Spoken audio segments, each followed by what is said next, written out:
Hello guys, how's it going? My name is Dalaran, and I believe it is time to check out how Subtlety Rogue holds up in patch 8.3.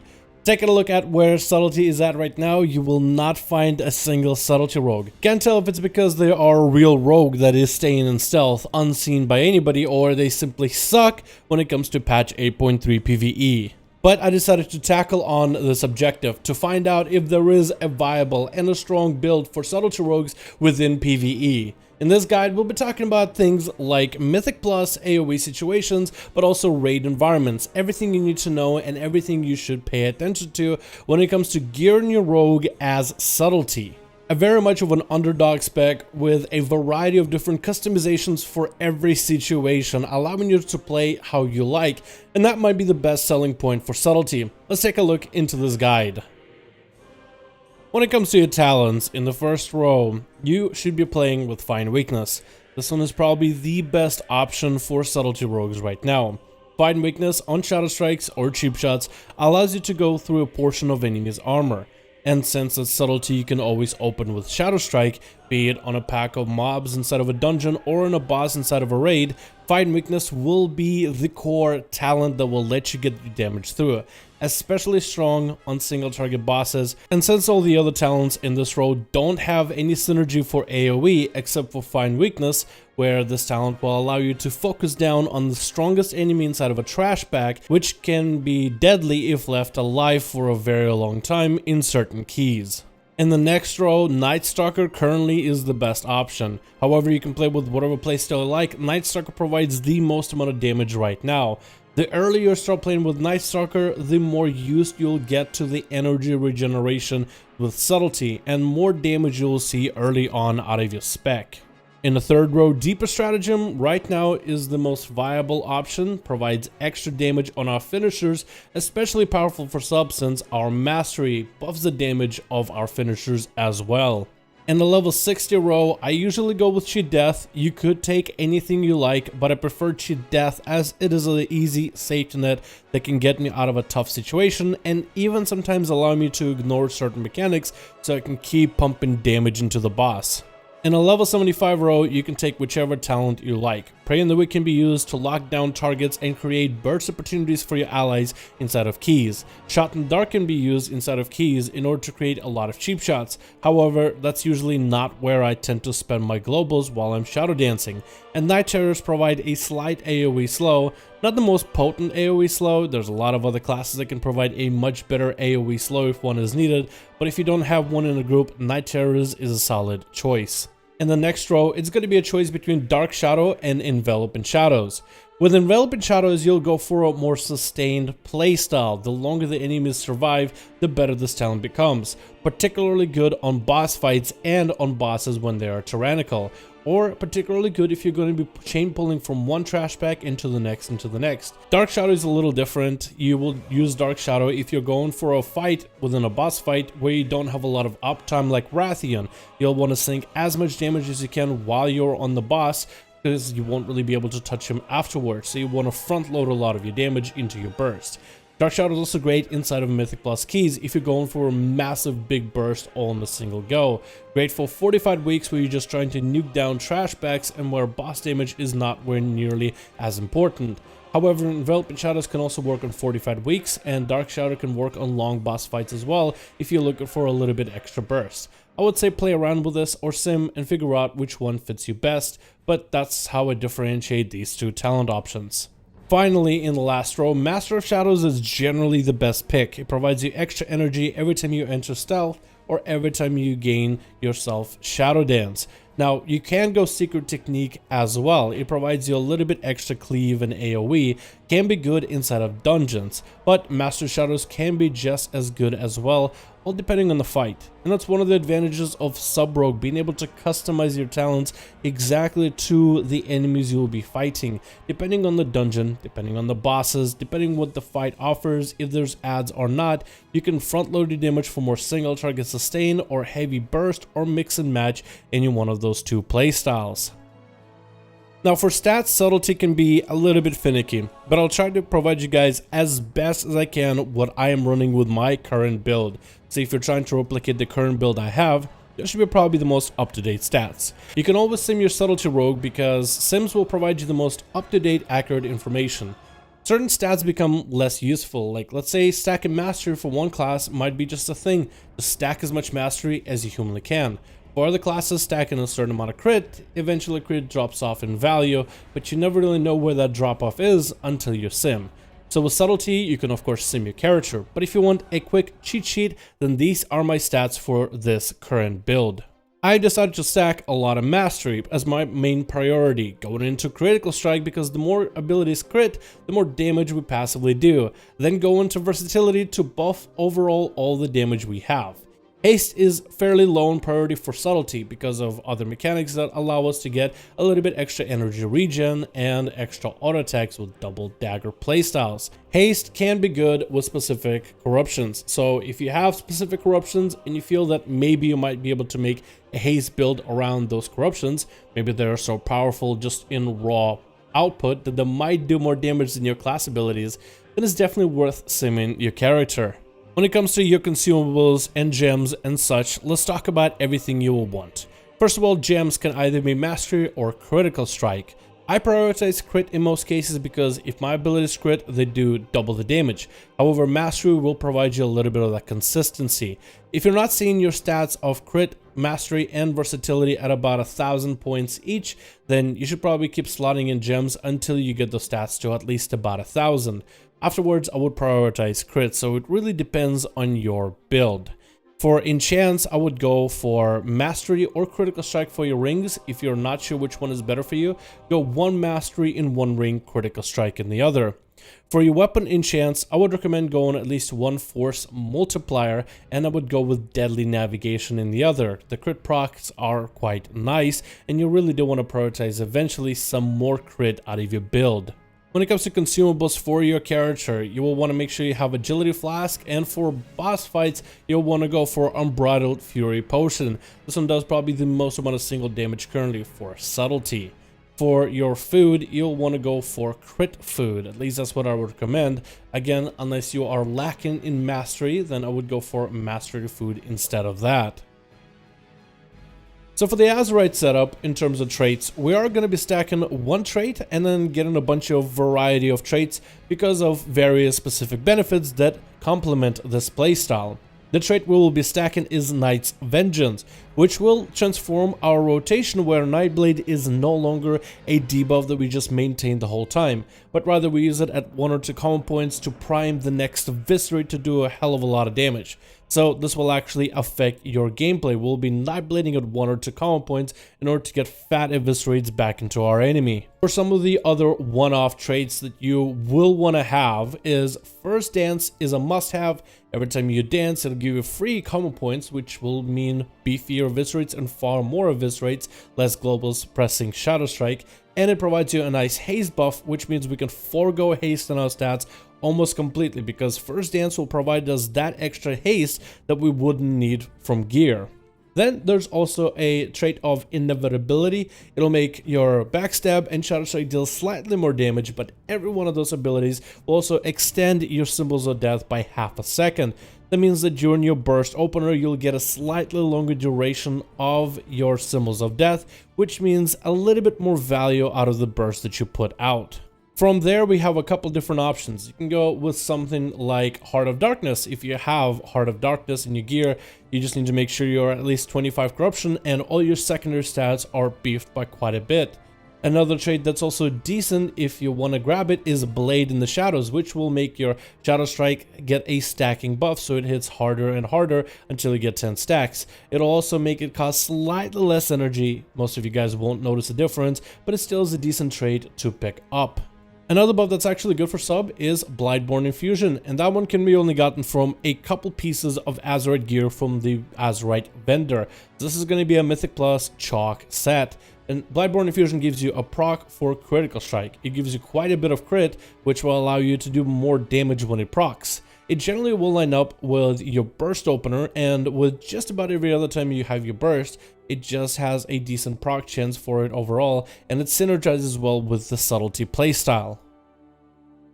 When it comes to your essences, you're going to have a couple different essences to pick from as your best essence to use as sub. if you're someone who does have the essence from the last raid of Guardian of Azeroth, this will be your primary essence to go for single target. However, if you do not have Guardian of Azeroth, you can either go with Breath of the Dying and the Reaping Flames active ability, or you can go with Worldvein Resonance. Both of those are decent options. However, the Guardian of Azeroth, in my opinion, is still the best. But you will still see your Subtlety Rogue do quite a decent amount of damage if you do pick up some of the cheaper alternatives. If you're going to be diving into dungeons, Blood of the Enemy is probably the best option. However, if you want something more on the cheaper side and don't want to do the PvP grind, the Meme Beam Iris is going to be good enough as well. Or you can even utilize something like Worldvein Resonance or the Reaping Flames in tyrannical boss fights on a tyrannical week, where you can prioritize a bit more boss damage and get through the toughest part of those dungeons. When it comes to some of the passives in your Azerite necklace slot, some of the best ones are gonna be Lucid Dreams for the energy regen, and if you get it at rank 3, extra versatility, Conflict and Strife for that raw versatility, and my suggestion would be Lethal Strikes from Reaping Flames. The passive for that one is quite good, and if you run quite a bit of corruption on your character, this will help deal with all the negative effects, and it has quite a bit of damage. Now let's talk quickly about trinkets. For Subtlety, you value trinkets that are high in critical strike or give some sort of a critical strike proc, because if your ability is crit, you simply just do more raw damage.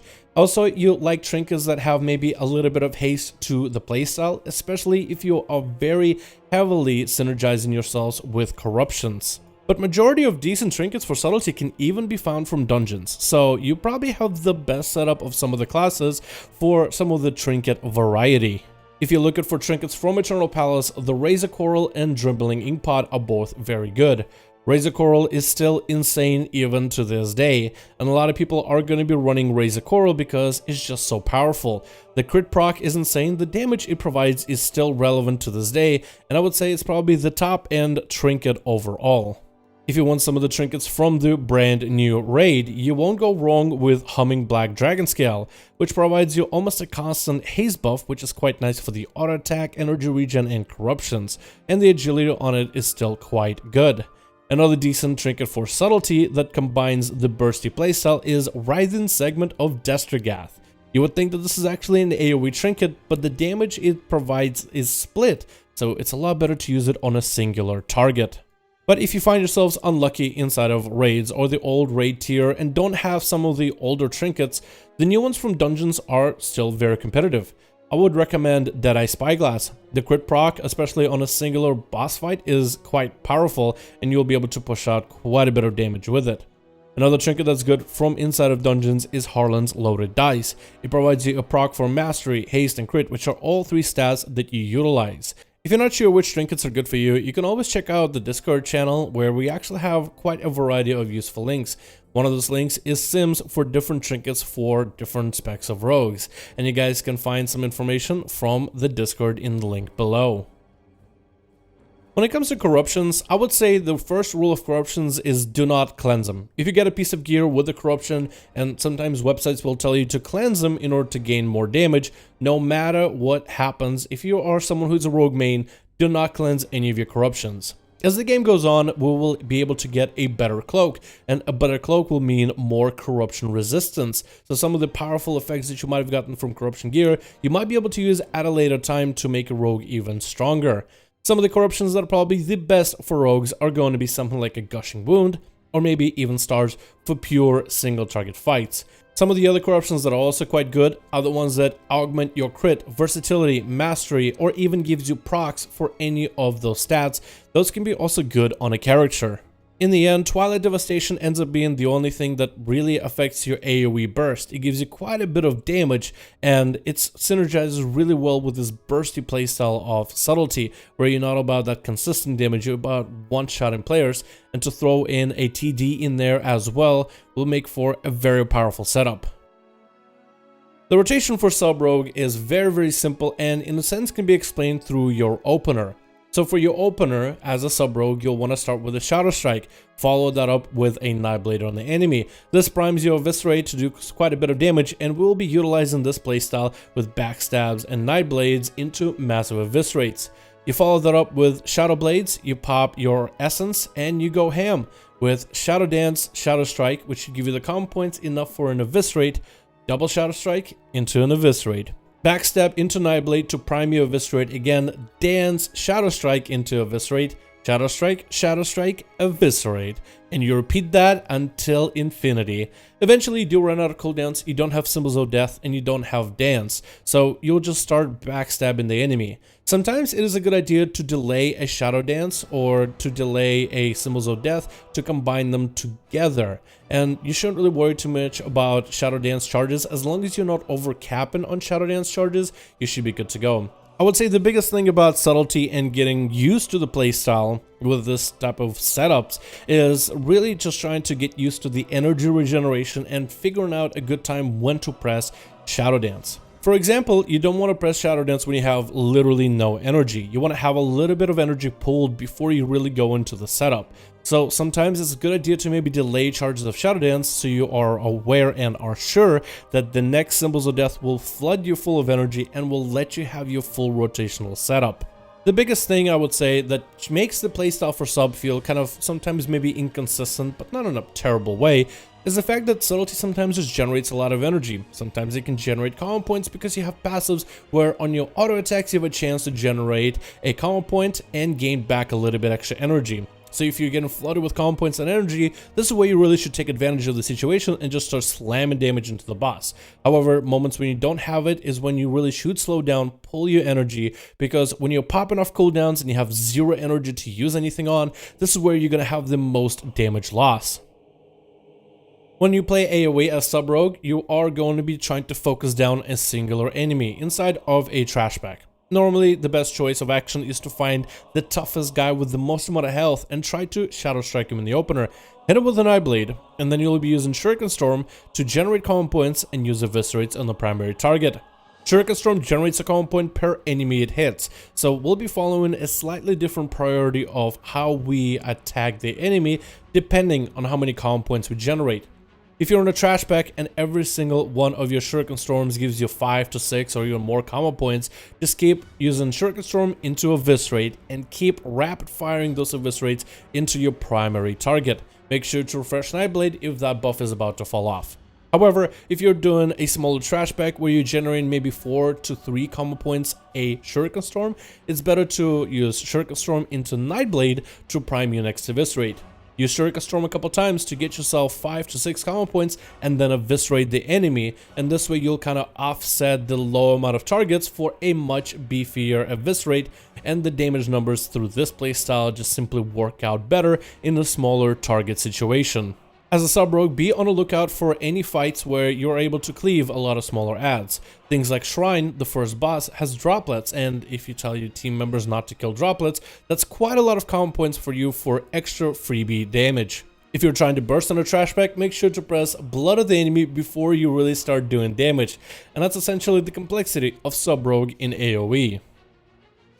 And that's going to be everything you need to know for sub-rogue as of right now. The spec has been a bit of a meme and hasn't been all that good. It only started to get kinda good at the end of the last patch, but with patch 8.3, I think the latter has been filled with Outlaw rogues and Assassination rogues. However, Subtlety has always had a very unique playstyle, and what I like is the modularity, how you can customize every single talent for very specific situations inside of a raid boss fight or maybe inside of specific dungeons. So if this is a spec for you and this is something you want to give a go to, then Subtlety is going to be the playstyle to play, and hopefully this guide was helpful for you. If you guys have any more questions for Subtlety or any other rogue questions, you're more than welcome to join the Discord link down below, where we have a bunch of useful links as well as links to the guides that are put up on Rogue for patch 8.3. On Discord, you can also utilize any of the other rooms or even just DM me any questions you have, and I'll try to help you guys out as best as I can. So I want to thank you guys so much for watching this video. Let me know your thoughts about Subtlety, how you liking the spec, if you have tried it in PVE whatsoever, and let me know if this build helps you guys any. Thank you all so much for watching. I do hope you guys enjoyed. I'll see all of you in another video.